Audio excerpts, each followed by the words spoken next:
It's about that sort of time. I've no idea what time it is or what day of the week it is. What time is it? Tea time. Tea time! What a splendid idea. It's tea time. And, well, I've got my flamingo serviettes. I've got my flamingo vodka. And I've got my flamingo slices and some French fondant fancies. But unfortunately, I've got no friends. Hardly any wonder. It's hardly a surprise, really. However, because they're so gracious and very kind, some very lovely people who collectively have been using this rather marvellous, intriguing hashtag on their Twitter, which is flipthenarrative, have agreed to join me to share cake. So I'd like to invite these marvellous people. We have Elly Chapple, Elizabeth Wright, and Frederika Roberts, who are going to come and join us over here. Let's give them a round of applause.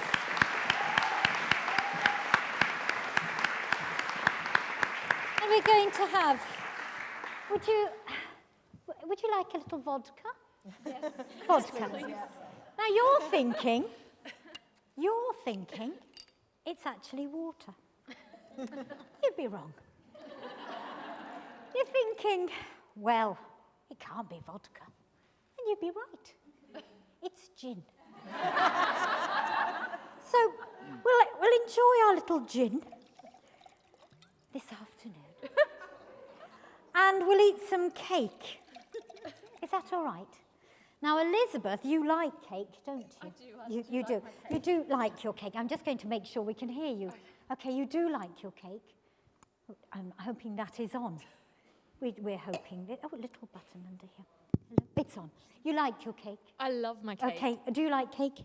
Absolutely. Love cake. Yeah. Good, good. Do you like cake, Elly? Yes. Well, we're in fine company because we've got lots and lots of cake. And while we are here, we're going to talk about, well, first of all, I wonder if, and you're going to have to hold the mic, please.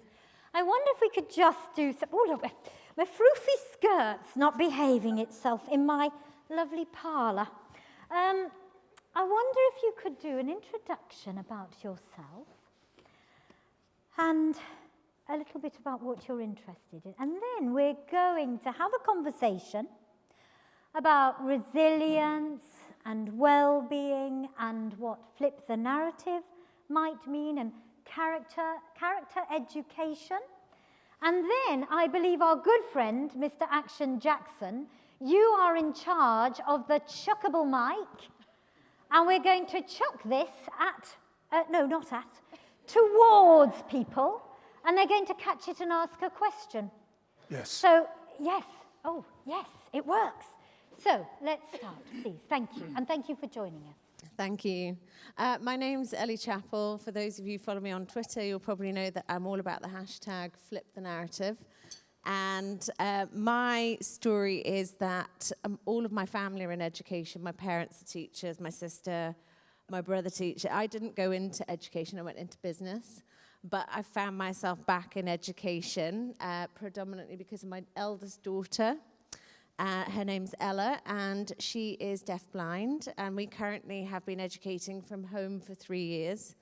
So I effectively run a whole school for one. I've got 15 staff, I've got HR, I kind of do what you guys do, but I've had to learn it, you know, as I'm moving. It's something I've just learned really quickly. And one thing that we've come out of the sort of the last 5 years is really, I think I got to a point where I just wanted to change the whole conversation. So flip the narrative for me was about turning it from a deficit view, particularly if you're talking about children at the very sharp edge, end of the wedge, like my daughter, and talking about them more positively and what they can bring to our life, because I don't think we really understand how much they teach us yet. So that's where I come from. Thank you very much, Elly. Hi, everyone. My name's Elizabeth Wright, or @Esul on Twitter, a really bad anagram of my middle name there. As you can tell by the accent, I'm Australian. Please don't hold that against me today. I was born with my physical disability, which is called congenital... can't even remember the name of my disability now. Thank you, Fred.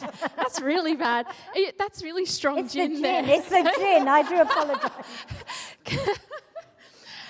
Yes, congenital limb difference.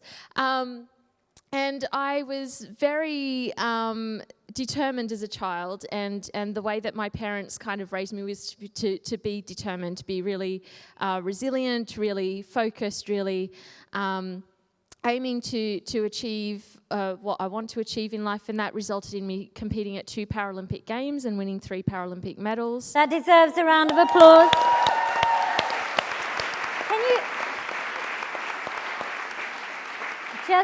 Can you just repeat that, because I think that needs us to really process that you say it again. How you're amazing. You're amazing. Well, I athlete. remembered that, but not my disability, which is really bad. But yes, I swam at 2 Paralympic Games and won 3 Paralympic medals. That's amazing. Yeah, impressive. thank you. That is impressive. Great. Well done. And from that, I kind of went through this whole long journey. I won't bore you with all the added details with that, but I ended up in the UK, where around the time of the 2012 London Paralympics, I started speaking in schools because I thought maybe my story would be of interest to kids and inspire kids, so I started doing that. But then it kind of got me thinking and started thinking about what was it within me that enabled me to achieve what I wanted to achieve, and that was when I stumbled across this kind of concept of character. And on the flip side, I do understand how lucky I was to have the support that I did to achieve what I wanted to achieve, but there was definitely a lot of positive character traits within me that helped support me through that Paralympic process.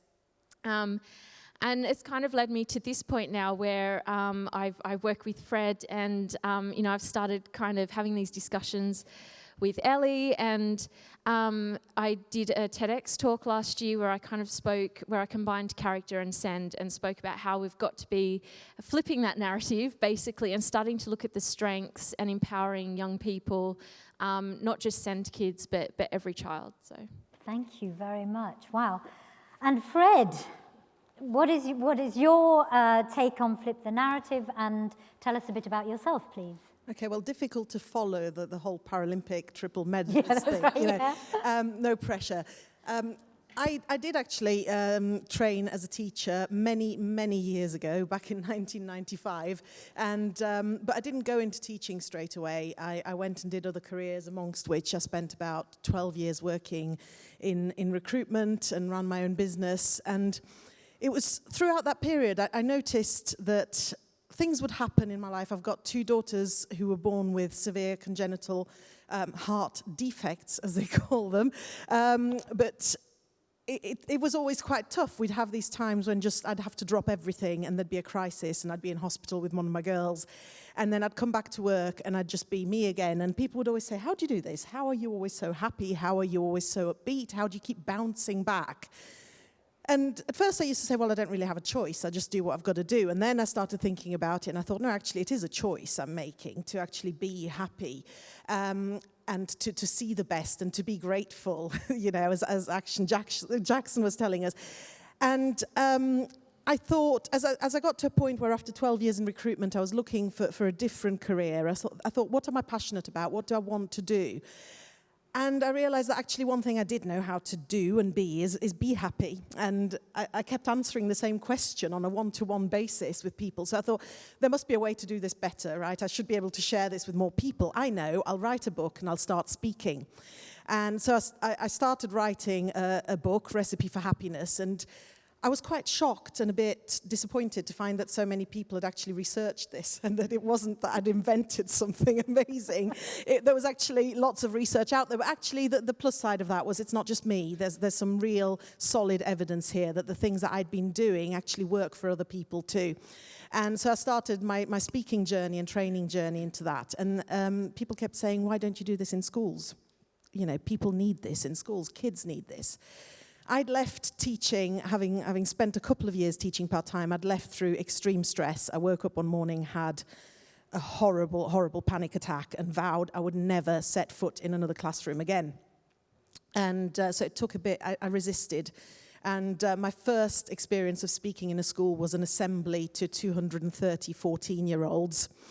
And I thought, why am I doing this to myself? And I came out of that assembly and I was buzzing, and they all wanted to come into my workshop afterwards and do more work on well-being and happiness and resilience. And I thought, this is actually where it's at. So where I'm at now is positive education. I've just completed my master's in applied positive psychology. I've just been accepted, hooray, and oh my goodness, to do a doctorate in education, where I'm going to be researching positive education in a bit more detail. And this is really where my passion is. In terms of flip the narrative, it's really, you know, well-being in schools is not a nice to have little add-on. It's not a tick list. It's not something that we should just say, oh, one more thing to get measured on. It's absolutely paramount and essential, and the bottom line, that's what we should be focusing on. And actually a lot more of my work now, and also my work with Liz, is on CPD and working with teachers, because we need to start with the teachers and with all the staff. If you're not well, you can't help children be well and learn. So it starts with the teachers, it starts with the adults, and then it ripples through, and that's where my passion is. Let's give Fred a round of applause, please. Thank you.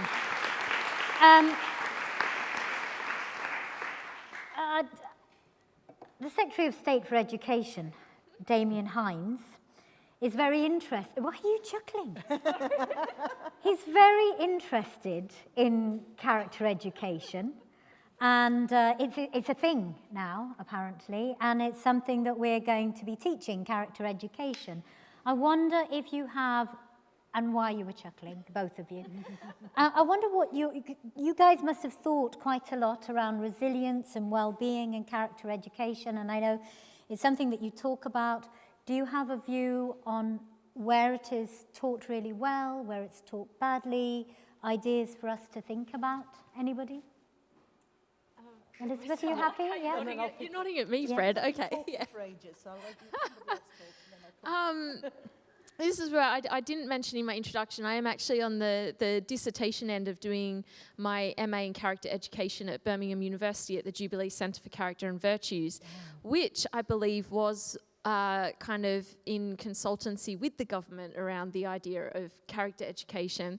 Doesn't mean I agree with everything that Damien Hines has said or put forward in terms of character education, because what I firmly believe is that what schools have been doing is character building anyway, already, for years. It's what teachers are doing in the classroom, is character building. And for me, character education is really just about making it more explicit and bringing it more to the fore, and perhaps looking at the research that's out there and how it impacts on the well-being and the resilience of children and adults. And, you know, I know certainly we've come across schools where they are doing it amazingly well, and we've come across schools that are really struggling and don't fully understand what's expected of them in terms of character education. But again, like Fred said, it shouldn't be a tick box system. It shouldn't be. It's not something that should be measured or has to be measured. I think a school knows when they're doing it well and if they're not doing it well. And like I said, schools are doing it already, and it's just pulling out those positive aspects that are working and making them more embedded. I just wonder with the. Sorry, I'm just wondering, I'm thinking now, with the sort of the focus on character education, whether it's going to fill teachers with fear that they're going to be evaluated on how characterful the children are, and whether... But the question is, how can you measure character? Right. That's the thing. And character, to me, is such a unique individual thing. We all have our own individual strengths. And it's, you know, I was at a school this week and I was saying to the kids that, you know what, you can't be good at everything, because not one of us can be good at every single thing. But, you know, it's important to focus on what you are good at. And it's the same with character. You know, you're going to have a child that may be very creative or very logical or very, you know, or very kind or very empathetic or whatever that child may be. And it's like, we'll draw on and focus on those strengths. And you know what? It's okay if they're not a very logical child or very focused or whatever. That's fine. It's drawing on their individual strengths and working with them to help them achieve. Yeah, Elly, please. Thank you. No, I've got to jump in because Yes, this annoys me. So Good. Let's do this straight out. But I'm going to have some more gin. I feel the need. I think today, one of the things about today's conversation for me, I was saying before, is that everybody's saying the same thing today. So, like, this is a human being conversation, regardless of what sect you're in or what child you are. And for the government to come out with something like that, for me, I get what they're trying to do. I think it's happening too slowly. I think we're all further down the road with things that aren't working. And actually, for me personally, I was just saying before, at the sharp end of this wedge are children like my daughter. Yeah. The children who are very different to well, I would say all children are different. I wouldn't categorize them as such as we do. I don't like the label SEND. I don't see it like that. And these children, to me, have actually, well, my daughter certainly taught me more about character, resilience, how to be a human being than anyone else in my life. And currently, we don't value that. Yeah. We don't value it enough. And to be honest, Mr. Hines needs to start focusing on putting some funding into lives that we currently dismiss and don't value before we start talking about, you know, a majority and othering them. There's a big marginalized part of society in education. And I don't understand the point of talking about something like that if we haven't got our human values front and center. And that means everybody has to have a seat at the table. Because that's what it's about. Wonderful. And I'm just going to use a word that you mentioned about sort of those marginalized. That's not what we want, but effectively that, I think, is how the system plays out. Do you think that we've got the narrative around SEND and inclusion right in this country? Do we need to really think differently about humanity? Yes. There we go. That was the answer. That's very good. And I don't think this is about teachers versus parents. And I don't think, I think we're all on the same side, actually. I think there's quite a lot of narrative going on to try and separate us. But from the conversations I've listened to today, and I was talking to JL about the Flip the System, and it's teacher agency, it's cognitive agency, it's parent agency, it's human agency, I love that. and being forced down a linear route that the ones at the sharp end of the wedge have got the least chance of getting through. But who in this room is going to make it through that in one piece? And bringing out character education is like a band-aid for a problem we've already caused. Wow. So I just think it's bonkers. And I actually look at my daughter who reminds me every day of the things that we all know how to be and do. And she doesn't have a voice in the system because apparently we don't know how to. Well, we do, because if you treat a human like a human being, you'll get a human response. If you treat them otherwise, you won't. And we're not seeing the value of those lives, which really teach us about the things we forget, like patience, compassion, time, that words are not the only language in the world, and that actually tuning in. I was talking to Nina Jackson about it's about tuning in to your fellow human, your connection. So, you know, I like that idea. It makes me think about what Action Jackson is saying about really recognizing and taking a moment to be with another person. In fact, it's the same as Emily Green when we were doing circle dancing, so how we don't often take time to see and connect with people.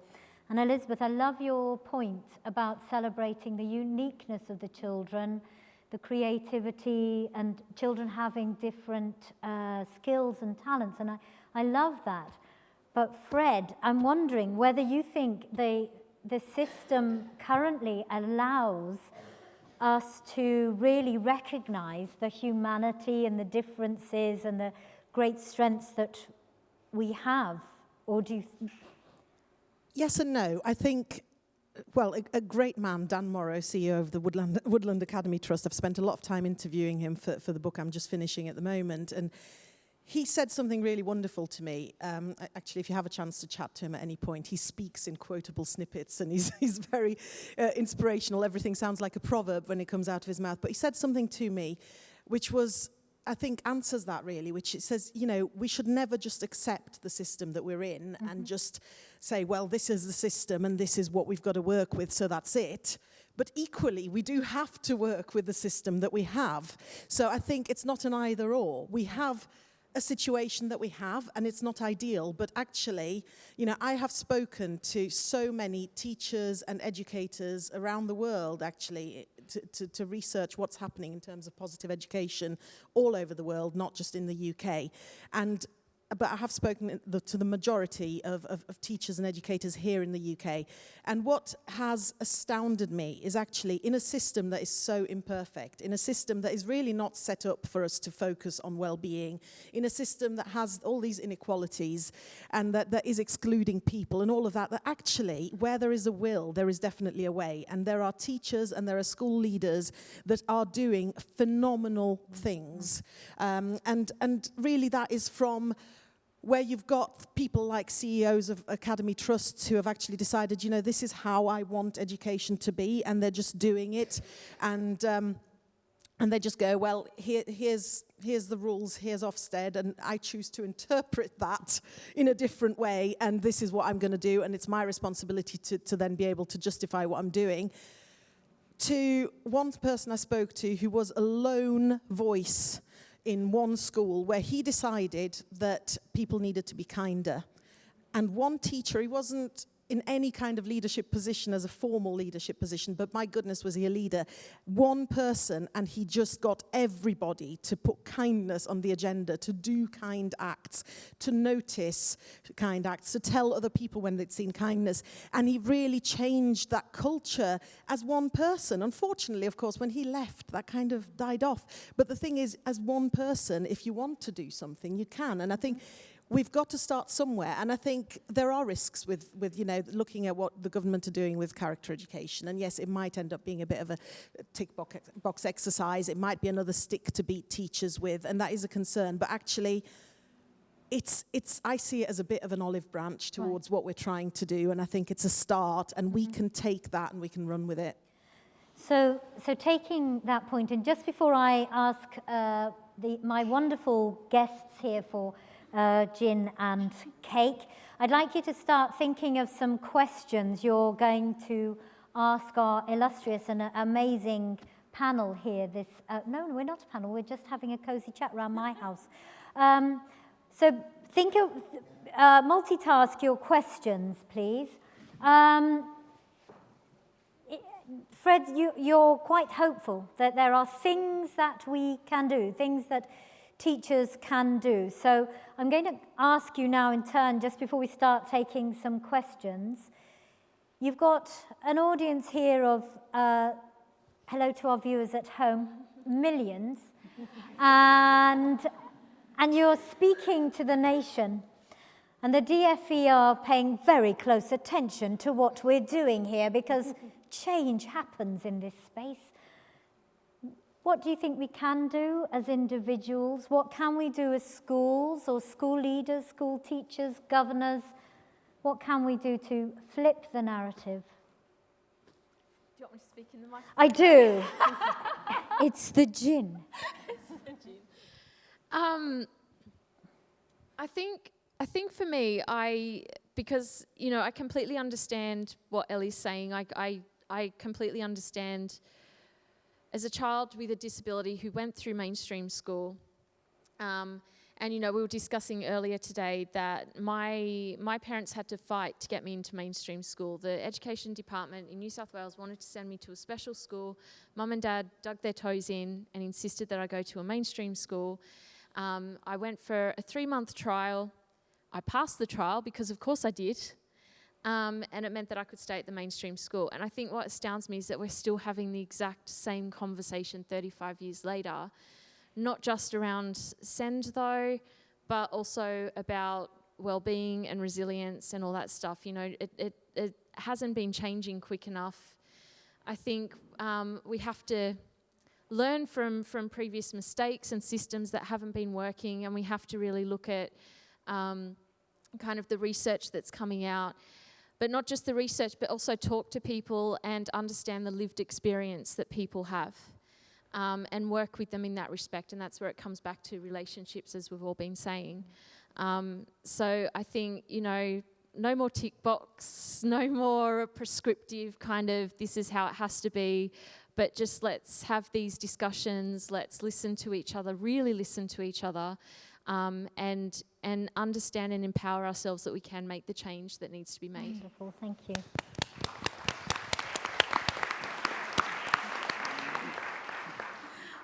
I think coming here today is really sort of underlined for me that there is enormous amounts of hope.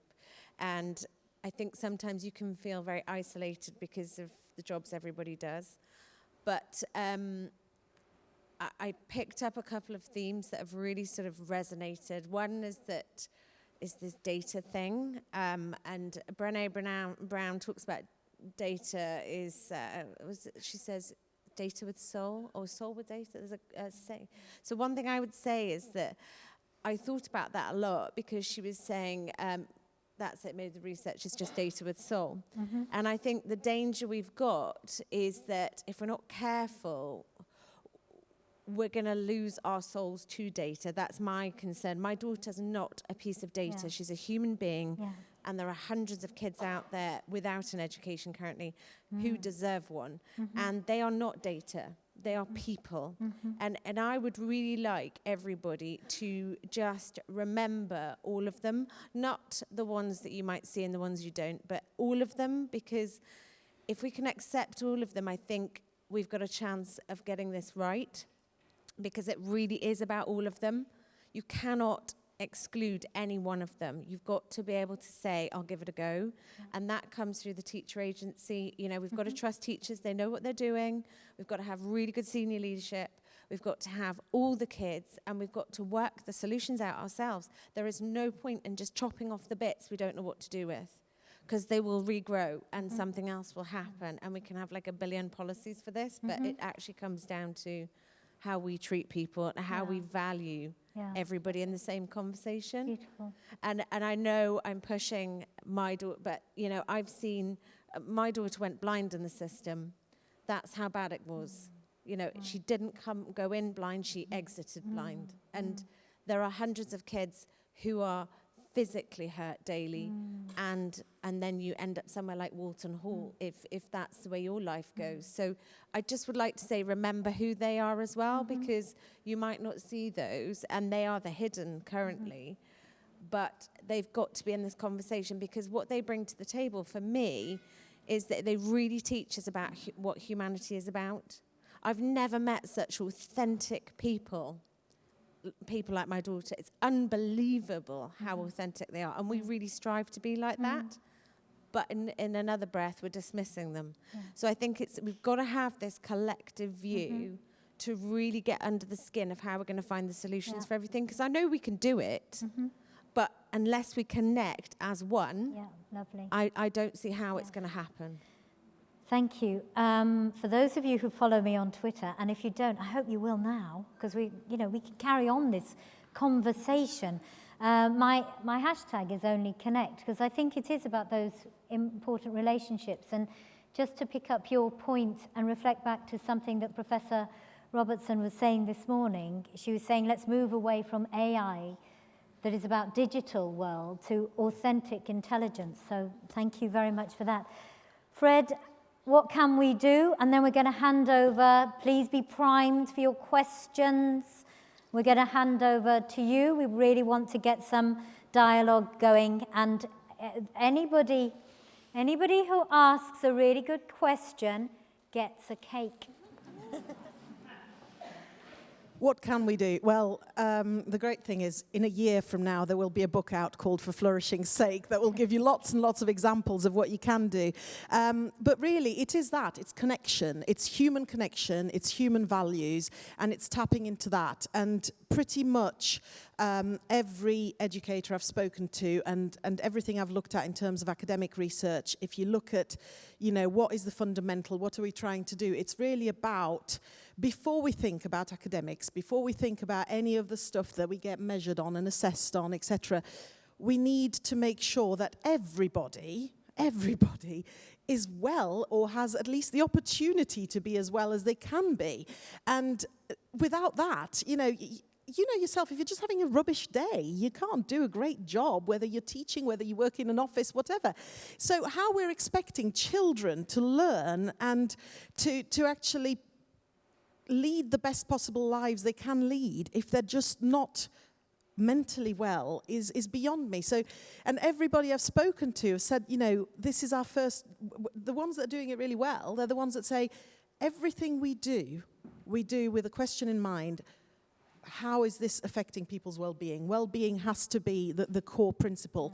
And equally, somebody who said to me, whenever I look at a new initiative or anything that we do, even well-being initiatives, the first question is, how is this going to affect the workload and the well-being of the teachers as well? So that has to be at the foundation of it. I'm not saying academic stuff doesn't matter. It does matter, and in certain things, my youngest daughter is studying to be a doctor. You can't do that if you don't do well academically in certain subjects. We need doctors, we need lawyers, but we need artists, we need creative people, we need everybody and anybody. Everybody has something to offer with their character strengths. Everybody has something to offer, and we need to be able to allow an environment where everybody can let their strengths shine. And for me, that's really, if I was to look into the future and my dream of, what do I want education to be? Well, I would like it to be that we don't have to say positive education or character education, but that education just means all of those things, because we've brought it back. Lovely. Right. People, could you please give a round of applause for our wonderful Flip the Narrative speakers, Elly, Elizabeth and Fred. Follow them on Twitter. Keep the conversation going.